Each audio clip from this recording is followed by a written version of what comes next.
here in Northern California, it is hot, hot, hot, hot. 80 degrees where I'm at. I'm sure that our guest is also experiencing some warm weather where he's at. This morning, we have the pleasure of hanging out with Mr. Kevin McCosker, who is the director and awesome building official of the city of Las Vegas, who I actually had a pleasure to hang out with and connect with over at EduCode earlier in the year.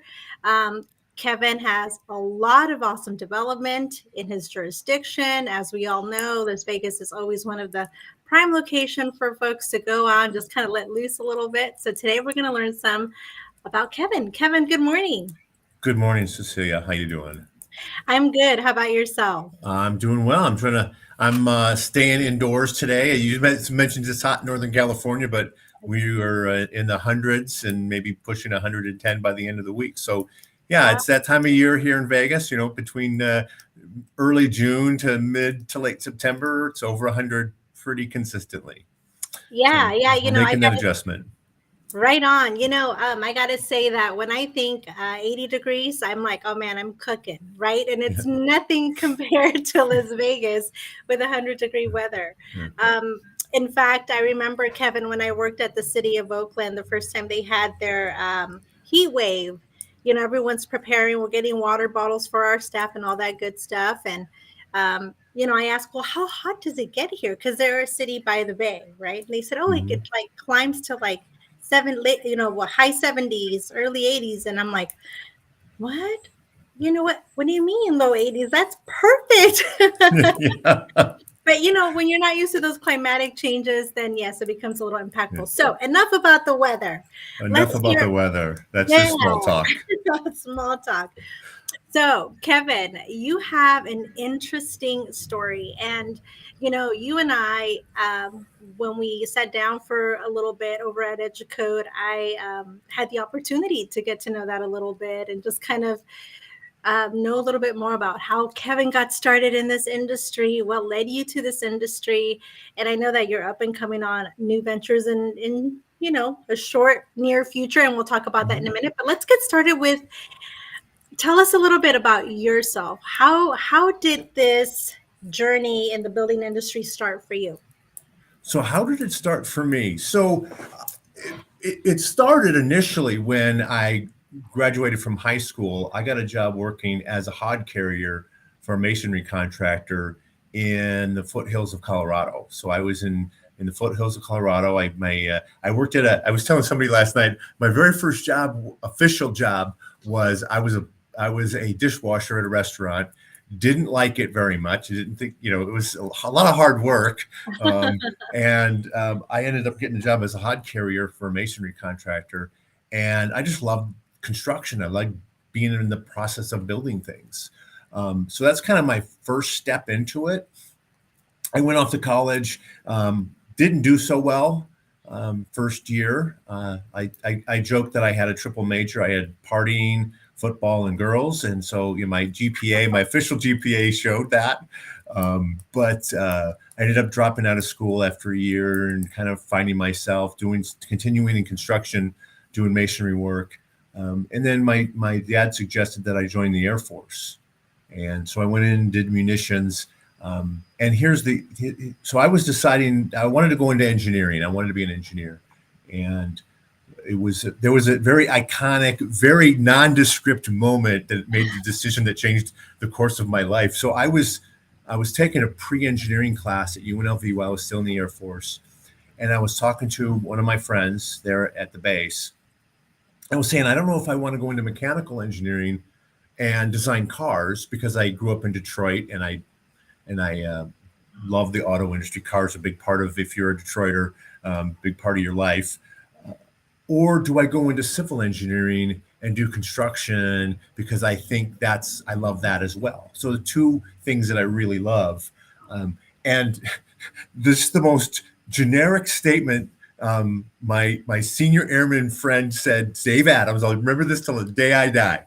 Dave Adams looked at me and says, dude, I totally see you wearing a hard hat. And that's when I decided he's right. I should go into civil engineering. So after I got out of the Air Force, I had about a year left of college. I finished that up. I got a job working for a civil engineering firm. My wife and I were in two different cities, and I wanted to come back to Las Vegas. And so I landed a job at at the county building department at the time. And it was great, but I really wasn't using my engineering degree. I didn't really like the job that much at the time. But my wife was pregnant with my son. And I thought to myself, this isn't a great time to walk away from a job. My pregnant wife, I have health insurance. Let's just do the job and then we'll worry about something down the road. Right. So 9 months later, my son's born, and I'm like starting to think about, well, I should transition to a line of work that I might enjoy more. And just as soon as I kind of started working on that process, my wife ended up getting pregnant with my daughter. So another 9 months delay in my potential career change, which I think maybe it has to do with fate. Maybe it's a greater power in place there that said this is where you're meant to be.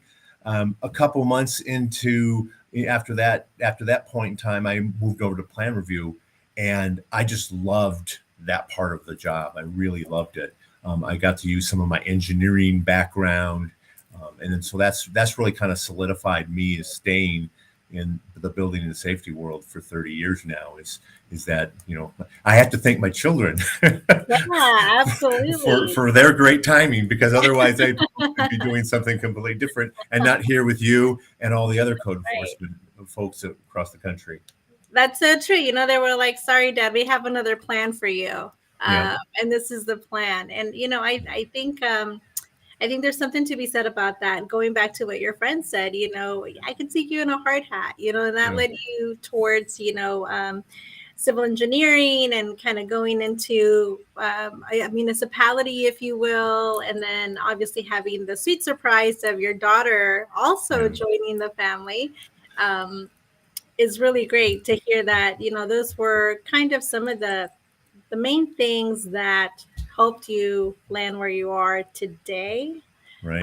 But you've grown significantly since you started. So once you started with the county of Las Vegas, or was it Las Vegas County, or it's Clark County? Clark County, Nevada. Clark County, great people. I had the opportunity to hang out with them last year. So how did it start there? So you started plan review there. How was your journey there? So I started off in the field, doing inspections and helping inspectors on complex projects and whatnot. But like I said, it was really the plan review process. And having an engineering background, I found a nice niche in doing structural plan review. So that's kind of, because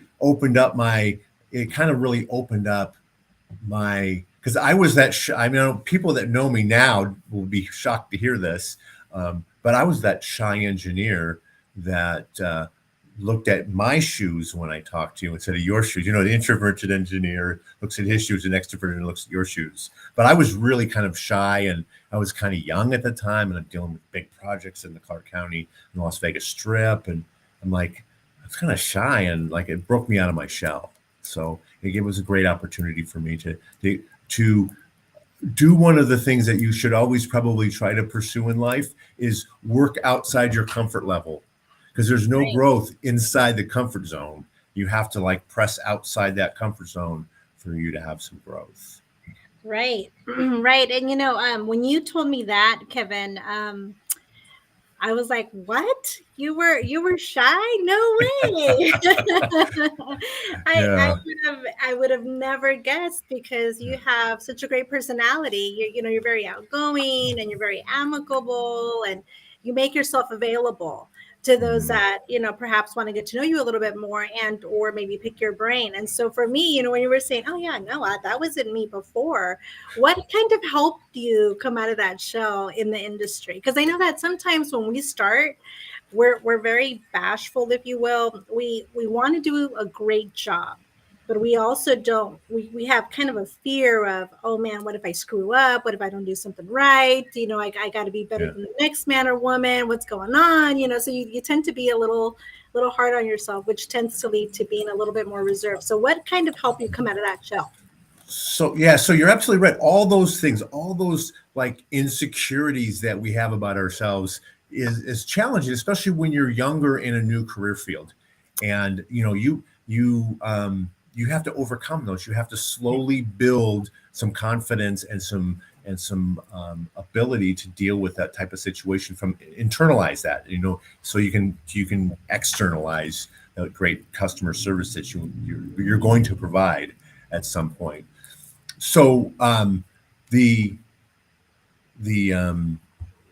my boss at the time, he made me do with a couple of projects that had a lot of situations where customers were coming in every day and doing over-the-counter plan reviews. So I was meeting with customers all the time at the front desk, and then challenging me on approving something, or something that came back in that we would disapprove.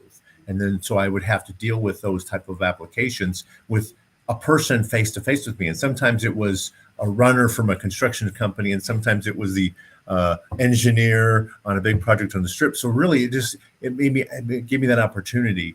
And also, there was an opportunity for me to look at and be a part of the Structural Engineers Association of Southern Nevada, which was a trade organization of the structural engineers, as a plan reviewer. And I was in that group for a while. And so my boss at the time had encouraged some support for that. So getting outside, not just work, but getting outside in the agencies and the industry organizations that you can work together, whether it's internal, just building department folks, or people from the outside. And that's kind of where I learned how to kind of develop my outgoing personality, is through working with outside industry agencies. Yeah, that's so true. And there is something to be said about the folks that you come across as you're meeting them when you are growing in that way. I know. I remember when I first started, I was very shy, just much like you, Kevin. I was very introvert. I find that hard to believe as well. And it took some time, and I always say that the hardest thing to say oftentimes is, "Hi, my name is," right? And then it just goes from there. Right. Tell me a little bit about you. Where do you work? What do you do, etc. I think what you said is super vital. And I like that you said that you had support for it. So networking, getting out, being a part of groups, other organizations that play, an important role in what we do, is super essential, because not only are you showing that supportive community factor, right, to those particular industries, those groups, those associations, but you're also gaining a little bit of knowledge while working with them as far as what their needs are. You're getting to know who the players are, the stakeholders. You're developing those relationships with them, and you're understanding yourselves a little bit better. And in addition to that, you then go back to your municipality, and you're able to kind of have a broader understanding of, okay, this is why things kind of connect the way that they do. And Kevin, oftentimes as you're going through that, you may not realize it, but there could be someone in the background saying, "Man, Kevin is so good at that," right? He goes right in, he gets that information, he gets going with the conversation. I want to be just like Kevin. And I know for me, that's how it was. There was always someone in our industry that I looked at and I was like, how do they just do it? How do they just jump into a conversation and kind of get it done? But it goes back to that, is it being able to find your comfort zone, if you will, once you're in that zone of, your knowledge base, your skill set, and then developing that. We have some comments in the audience saying, "Kevin shy? No way." Yeah, I see that. Yeah, I always say that that's a great opportunity for you to learn what your partners in the development process need or want from the jurisdiction. I think it's very valuable to go out, and it's even with other jurisdictions. I mean, we have a great network in Southern Nevada with the Southern Nevada Building Officials Group and our Southern Nevada ICC chapter, is just having that camaraderie and having an understanding and working together both with other jurisdictions and understanding how we're all doing things, so we're not that far off. Because I'm sure California is very similar. The building official in the next city over, they probably tell their, they say, well, I could do it over in Oakland, but I can't do it here in San Francisco. I can do it in Vegas, but I can't do it in Henderson.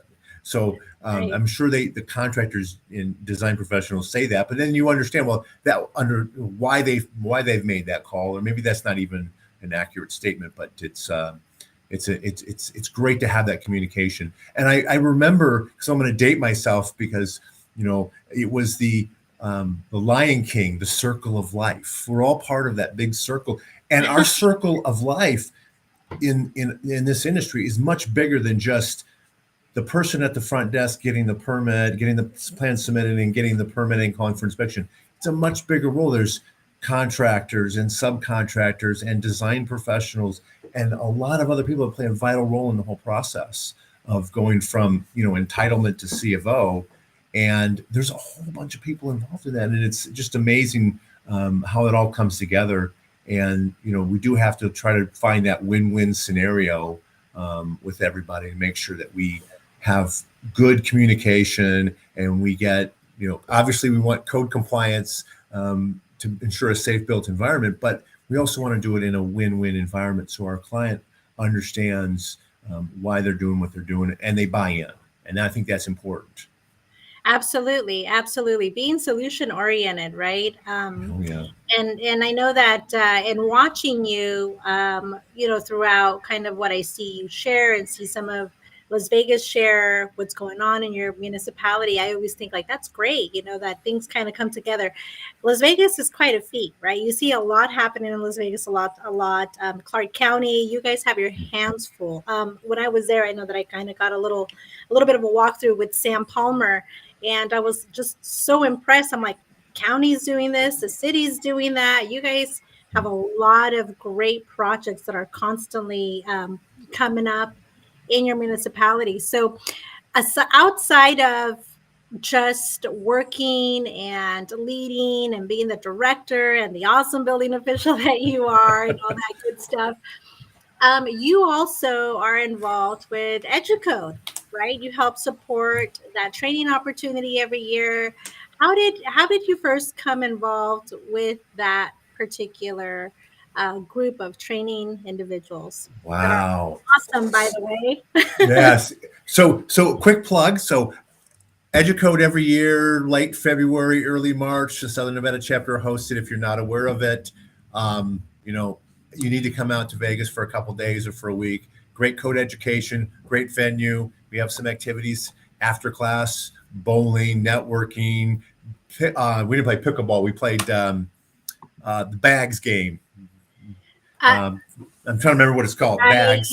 Yeah. And we played giant pong with a big, huge beach ball and huge baskets. So we have some good times and some fun after class, some social events. So please come out to EduCode if you can. But I remember getting involved because I was with the Structural Engineers Association. I was in the early days of EduCode when we had like a $60,000 or $70,000 budget for EduCode for all the speakers and the food and everything, and we had maybe a couple hundred attendees. And so, like I said, it started out on a real small level and it built itself up over the first 25 years. So I was super involved in it when I was with the Structural Engineers Association and coordinating the classes on the structural track. And then I kind of stepped away for a few years. My family was growing and I was involved with them. And, I was attending classes. I was more of an attendee. And then probably like mid 2010, 12, after the recession, I got super involved with the chapter and the EduCode process. So I became the treasurer of the SNICC chapter in 2015 and did that for about 5 years. And so that's a lot of that. It's a very big organization from a fiscal perspective because EduCode's grown to maybe $600,000 or $700,000 in costs to run that program. So the treasurer has to dole out a lot of money, collect a lot of money, but also spend a lot of money in working through that. So I got to work with Alice quite a bit, who's the EduCode director with SNICC, and so through that, like I said, I was the treasurer of the chapter. It was another one of those scenarios, right? Like where someone says we need a treasurer. We think Kevin would be good at it, and I'm like, yeah, I'm not sure. That's where even at 49 years old, there was this like little creep of insecurity reaching in, like, can you really do it? I know maybe you can't do it, man. Maybe you shouldn't do it. Maybe you should step. But again, I think it's the opportunity to step outside your shell a little bit, be a little bit more vulnerable. And just accept the fact that you're going to make a few mistakes here and there, but you'll recover from them. You got, and like I said, I'm hopefully I'm pursuing the fact that it's even as confident and outgoing as I am, everybody has those insecurities, and we just have to hopefully support each other and help each other out grow. And doing those things outside your normal work and doing a little bit extra is going to make you a better person in the long run, and give you great opportunities that you'll never think you had. Had I not volunteered to be the treasurer of the chapter, I would not have gotten involved at the level I did with EDUCODE, and we probably would not have met. So it was a great experience for me. That's true. So great outcomes. I'm grateful that you did that, because we got to meet and I got to pick your brain. And going back to the networking component, Kevin and I connected also over LinkedIn, which, for those of you that are looking to expand your networking base, your village of professionals that end up turning into great friendships. I highly recommend connect with those folks, get out there, even if it's a, hey, hello, how you doing, where do you work, what do you do, they might have some information that might be useful to you, or they might be of support to you. In the case of Kevin, I said, hey, I'm going to be there. He said, I'm going to be there too. I said, I'm going to spot you. If you spot me, you say hi. That's right. Right. We did. I remember that now. We were connected on LinkedIn before we met formally, and we made some comment about EDUCODE coming up, and then we said, we're going to catch up to each other. And we saw each other. We were both busy with something, but we did eventually catch up later that day.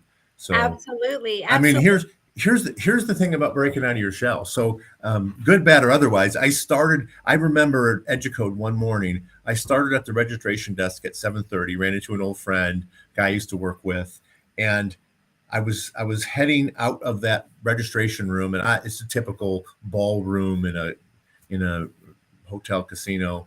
I don't know, maybe 50, 75 feet long built room. And I literally stopped and talked to people for 3 hours trying to get to the bathroom. It was on the other side of the room. And it was 3 hours. Someone would stop and say, hey, how's it going? So, good, bad, like I said, good, bad, or otherwise, it was an opportunity to network and see people I haven't seen in a while, and share some life stories and see how things are going in their life too. But it's like I said, sometimes it's a little bit of a curse when the bladder's calling, if you will. But it's good always to have friends and have people you can count on, because you don't know everything. Because that's one of the nice things about the networking process is you don't know everything, and you always have the opportunity to, especially when you know somebody. Like I call somebody and they pick up because they know it's me, right? Or they'll return the call. We've met, we've contacted, we've connected, and there's more than just a business relationship. There's a personal relationship, and people are more apt to help their friends and help their associates that they've had a personal connection with than the cold phone call that you get. And so I think that's very valuable. I've made those phone calls across the country. As an example, was one when we first started doing short-term rentals. I called a guy that I knew in the state of New Jersey, because I was thinking to myself, I watched the Jersey Shore, right? And they had all these summer rentals, right? And I'm thinking, well, is there anything from a co perspective that I should be dealing with now that we're moving towards the Airbnb's, short-term rental? And so I just picked someone's brain to find out, am I doing it right? Am I not thinking everything through? So that's the great thing about this networking and like being at EDUCODE or even outside your own organization. You have the opportunity to talk to people and how they're doing things. And so you're not too far off of the target zone. I think that's where we all want to be in a level of consistency with each other and doing pretty much the same thing across the country. Yeah, that's so true. Using those resources as they come over, it's so handy. It comes in handy, right? Because most of the time we're also busy already, right? With this Right. project and that project, that having to tackle a new enforceable program, if you will, if somebody already is doing it, why not reach out to them? And you said it just right. These are people that you meet as part of maybe training opportunities that become part of your network base. But that extra bonus is that friendship, that everlasting friendship that you have. You can pick up the phone, as you said, Kevin, and call and say, hey, I got a situation. What do you think? Or, just coming back into the conferencing component of it, just really being able to see everybody is so awesome. So I know EduCode is one of the largest attended training opportunities. And a lot of folks, when they hear about EduCode, they're like, oh my gosh, I want to go to EduCode at least once and experience it. And the cool It's a thing about bucket list for every code yes, official out there. It's a bucket list. yes, If you haven't been there, you got to put it on your bucket list. Make it before you go. right. Make it happen. Show up to EduCode. Get to know the great folks that are all attending from everywhere, national, right? And the cool thing about EduCode is that you have your different tracks. You have fire, you have building, you have MEPs, the trades. You have code enforcement, you have leadership. So there's a little bit of something for everybody and where they're at in their professional growth. If you can't find a class at EduCode that gets you excited, then you're not looking hard enough because there are 15 to 16 tracks, 5 days a week. So I'm not a math major anymore, but that sounds like about 75 to 80 classes. A lot of Right. them are taught by industry professionals, and a lot of them are taught by the International Code Council. So you get a really good cross section of ideas. And the nice thing about the education, and even if you think you know a topic well, it reinforces your ideas and your concepts. And sometimes it makes you think, makes you think outside your box. Like maybe there's another way to look at this. And I think Right. that's another great thing about the education process, is it helps you think about things that are not necessarily inside the norm. You read the code section, oh, that applies that seems pretty straightforward. Then Right. then all of a sudden you go to class and someone brings something up and you're like, well, I never thought about it that way. Right. And so I think there's a great opportunity for you to think critically, even if it's a subject that you think you know pretty well. Yeah. So Yeah. No, I couldn't agree more. As a trainer myself, that's one of the things that I always like to enjoy. If I'm done with my presentation, I'm like, all right, where can I sneak into? Because I need to go check on maybe plumbing or mechanical. Fire classes have been one of my biggest things. I want to go into the fire code classes to just kind of refresh my mind. I always tease with Lisette Chagola. I say, you know what, Liz, the trainer needs some training too sometimes. yes. And she Yeah. laughed. She goes, yes, I know, Cece. And I said, so, you're right, Kevin. It is hard to miss a class that you're looking for because there are so many to choose from. Again, there's something for everyone. So as Kevin said, if you not made it to Educode yet, get that on your list. Make sure you check it off. It's a great experience for sure. And one thing that I really do appreciate, Kevin, is that you guys add that code enforcement track, which, for me as someone who oversees code enforcement as well, it's something that's super important, right? There's code compliance and there's code enforcement, and sometimes both of them get a little intermixed. Code enforcement when it comes to the building code and learning, inspections from the ground up, from foundation to final. That's one thing, understanding the basics of inspection, but code enforcement and the compliance factor of perhaps standard housing or rental inspection, that's a completely different beast. And the fact that you guys partner with ACE and with ICC to be able to provide that code enforcement track for code officers out there that are enforcing rental housing, that are enforcing the International Property Maintenance Code, that are trying to build their programs up, that are trying to learn how to get those tools of the trade, if you will, so that they can do exactly what we've been talking about. It's not necessarily starting from scratch, but really learning from what's out there, right? Getting a little bit of that knowledge base that helps them continue to be successful in their departments. Um, When And a they've co- been and ACE has been a great partner with us in the code enforcement education because it's really, this is really kind of a specialized area. Like there's a lot of code education about the construction process, the plumbing code, you said the fire code. There's a lot of that education that's available, but there isn't a whole lot really there for code enforcement folks. And it's really kind of one of those I always tell the people that the building departments are the silent defenders of public safety, but the code enforcement people are even more silent than the building inspectors and those folks because they're really underappreciated and they really need support and they need education like everybody else. The rules change, the concepts of life safety, levels of protection change every few years in the code development process, and so we all need that education. And again, we need that internalized support from each other that we get from going to classes that from EDUCODE and through ACE and through other organizations. So I think it really does help, and they've been, like I said, they've been a great partner in the EDUCODE process. So we're really very happy to have them. Absolutely. Shout out to ACE for doing such an amazing job in EDUCODE and providing that training. I know that is something that we appreciate across the board. So, Yes.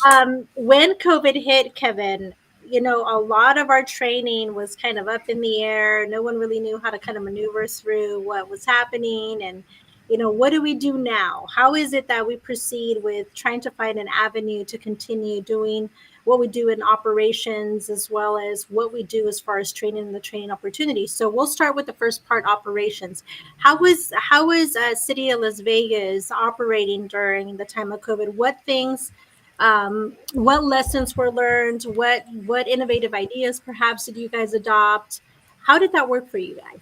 So interestingly enough, in 2020? Yeah, 2020, when the COVID crisis hit our country, we were at EDUCODE. We were at EDUCODE 2020, and so we were, the first couple of days of EDUCODE. Oh, coronavirus! I want to order a Corona beer. I mean, it was really kind of lighthearted, and then it was like that Wednesday of, I think it was that Wednesday of EDUCODE, where we got the news that the NBA was shutting down, temporarily shutting down or suspending the season. And we're like, okay, this is really serious now because this is, the NBA is going to shut down the season. And so there was a lot of people then starting to leave EDUCODE. And it was, I see a comment, that was a very spooky time. Yeah, we weren't sure what to do. Like, do we stop EDUCODE? Do we continue the process? Do we continue through?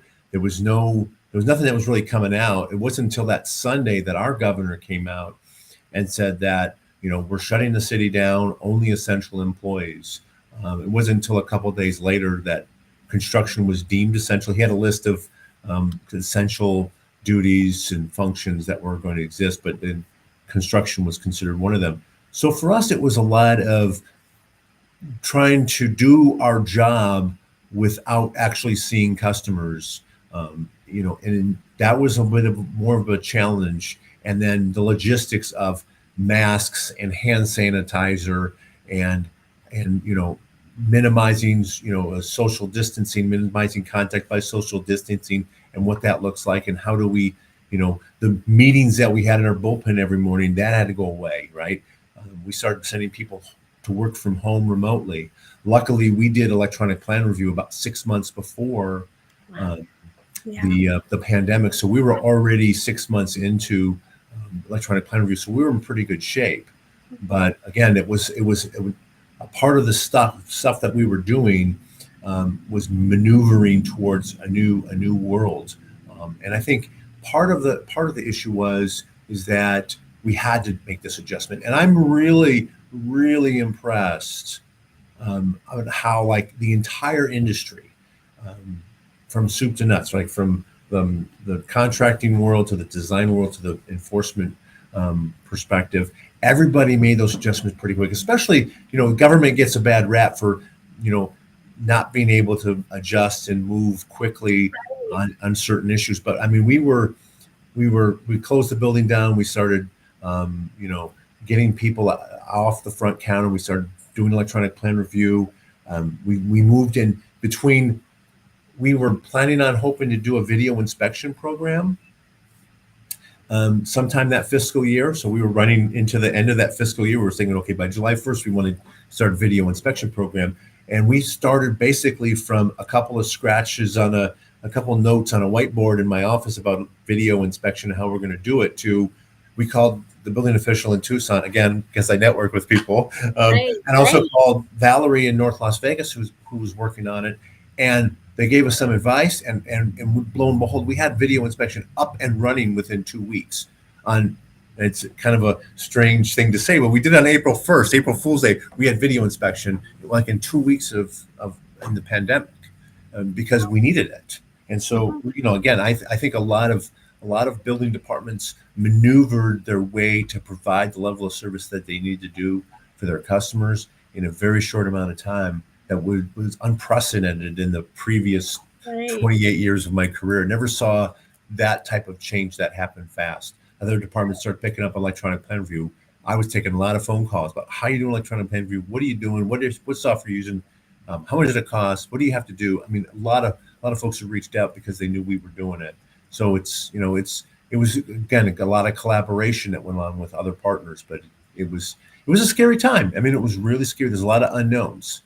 A lot of sending an inspector home because the contractor called and said, "Hey, my guy that was on walking a final with your guy yesterday tested positive for COVID." So we call up our inspector and say, "Hey, the guy you were walking the final with yesterday, he tested positive for COVID, so you should take the rest of the day off and go get tested tomorrow morning." So there's a lot of things we had to adjust and really kind of change our mindset on how we're doing business. But I think we're better and stronger for it, and we've incorporated a lot of these tools, especially we were talking about training.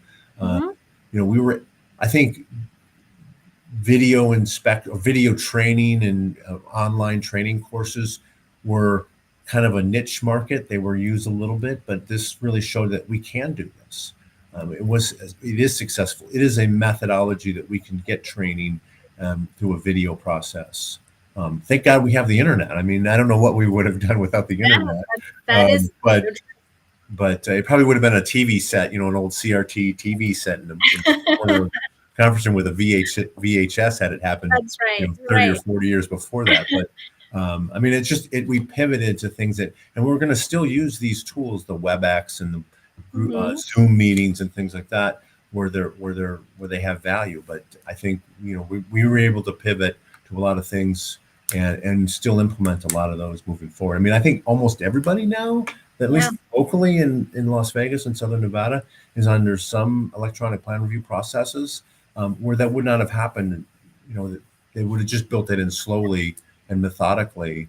But as the mother of invention came calling, and we just stepped in and started doing it. So hats off to everybody in our industry who did it. I mean, it was a difficult time, but we all managed to get through it together.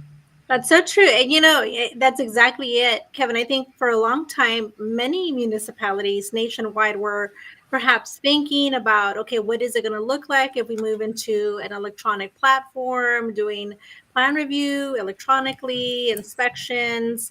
We started experimenting, most municipalities, right, with iPads and programs that interface with your data systems back in the office. But no one ever really foresaw that there would come a day where we would have to do it like yesterday, right? Because it needed to get done right away, or things kind of stop. And you're right, there is something to be said about the expectations that a building department has in the public eye. Either you're moving too fast or too slow, too fast with enforcement, too slow with plan review or approvals or permit issuance or any of those things.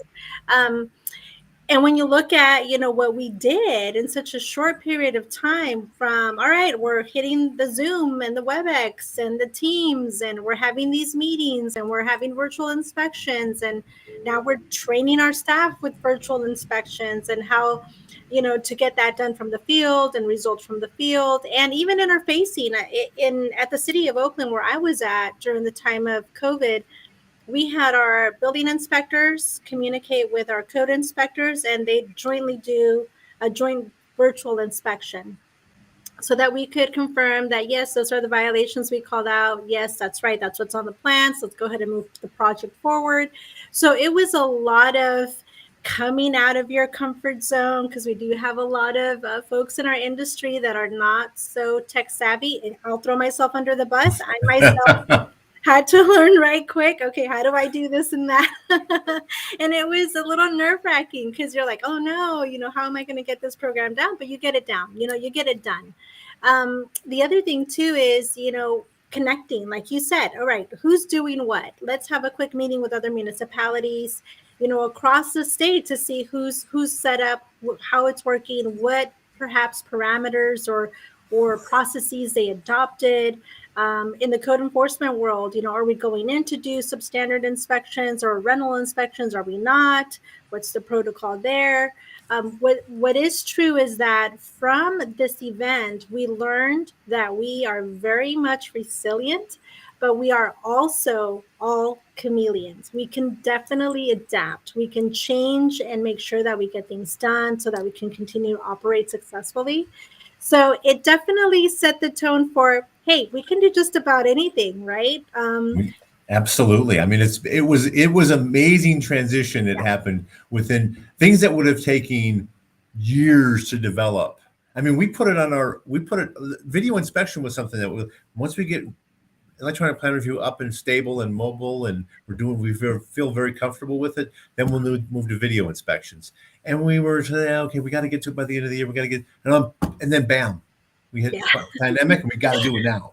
And so a lot of it is, it was, like I said before, it was it was the pandemic that started it, but it really, as you said, we all became chameleons, right? This is amazing. The industry moved the way it did, and it was really helpful. And luckily we have, in a lot of cases, we have really good partners as our customers and our citizens who understand that, during that process that we were trying to do everything we could do to provide a level of service that they expect and our citizens and our elected officials expect under very difficult circumstances. And so, I mean, we had people that were there to help us as well. I mean, if we had needed extra masks or sanitizer, on the job sites, they kept things clean.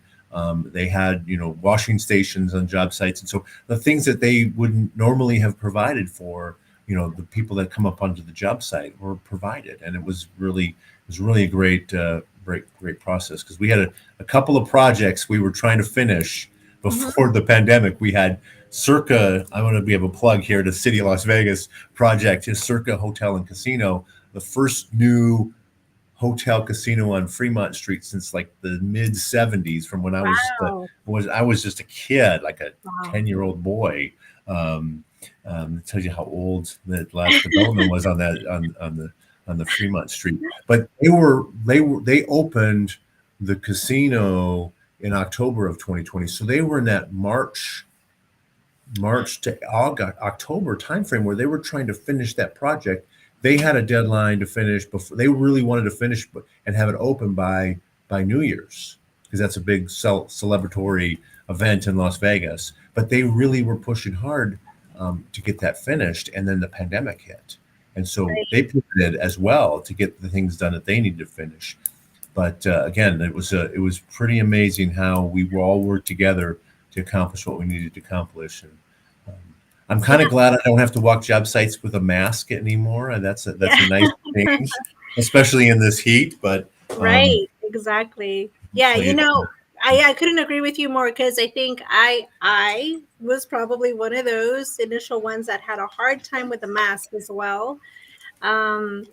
It almost felt a little claustrophobic for me, like, I can't breathe. I have this thing covering my face. And then after a while, you start thinking, okay, it's good. In the code enforcement world, there's so many things that we walk into, Kevin, as far as substandard housing that affects you in a variety of different ways that you don't necessarily think about, because it's not something that comes to your mind quickly. For example, asbestos, lead, mold, any other noxious fumes that you might be walking into. I think that's one of the things that the mask wearing actually helped us with. It was a reminder of stay safe, right? Even outside of a pandemic, even outside of COVID or anything like that, just really being cognizant of what you're walking into so that you can stay healthy when you're conducting your inspections. So there are definitely some pros and cons for sure. Yeah. that came at a quick pace, if you will, for change. So with EduCode, I was at EduCode. I was one of the presenters during the 2020 EduCode conference, and I do remember the news. Showcase. We were actually bowling, and we were Mm. watching the news, and they were talking about, oh my gosh, there's this pandemic, there's COVID, and I didn't realize the magnitude of that until exactly what you said. Oh, they're canceling the NBA, they're canceling a bunch of other pre-planned events that were happening in Las Vegas. And then when I got to the airport the next day, I missed my flight Oh no. because I couldn't get through TSA because everyone was trying to exit Vegas. Oh. Because everyone was kind of in a panic, oh my gosh, we got to leave, we got to go, everything's canceling.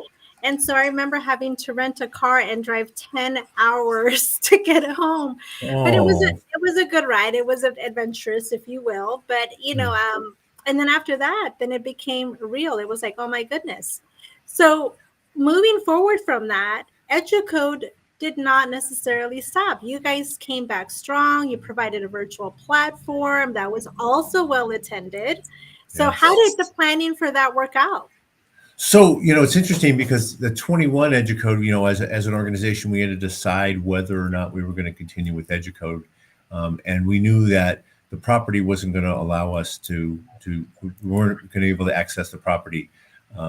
We have to because it's such a big organization and it's a big group, we really have to kind of pre-plan ahead of time. And it started to look like we were going to be able to go to a live event, but we had already committed to go virtual. And then, of course, the next wave came in and it was kind of solidified that we're going to go 100% virtual in 21. Yeah, great attendance. I think there was definitely an opportunity there and a lot of lessons learned. We had a lot of good partners with the jurisdictions and people that volunteered to help and the trainers. And I mean, it was really, how do we make this work? How do we provide that excellent education that people expect in a virtual environment? And so we pulled it off. The next year comes around, so 2022 comes around, and we're like, okay, well, things are open. We can definitely do a live version. But then there was, a customer demand and a customer support. There's still people that have some concerns about COVID. There's still folks that have travel restrictions. There's still folks that have budgeting restrictions because, as I'm sure everyone went through, when COVID hit, we all took a hit on the budget, and hopefully everyone's restored now to a more stable budgeting scenario. But people lost opportunities to travel and train, and so we did both the virtual and the live events. It was really well attended. I mean, we definitely had some hiccups with trying to do a live class and live stream it at the same time. There's definitely some logistics in there that we learned about.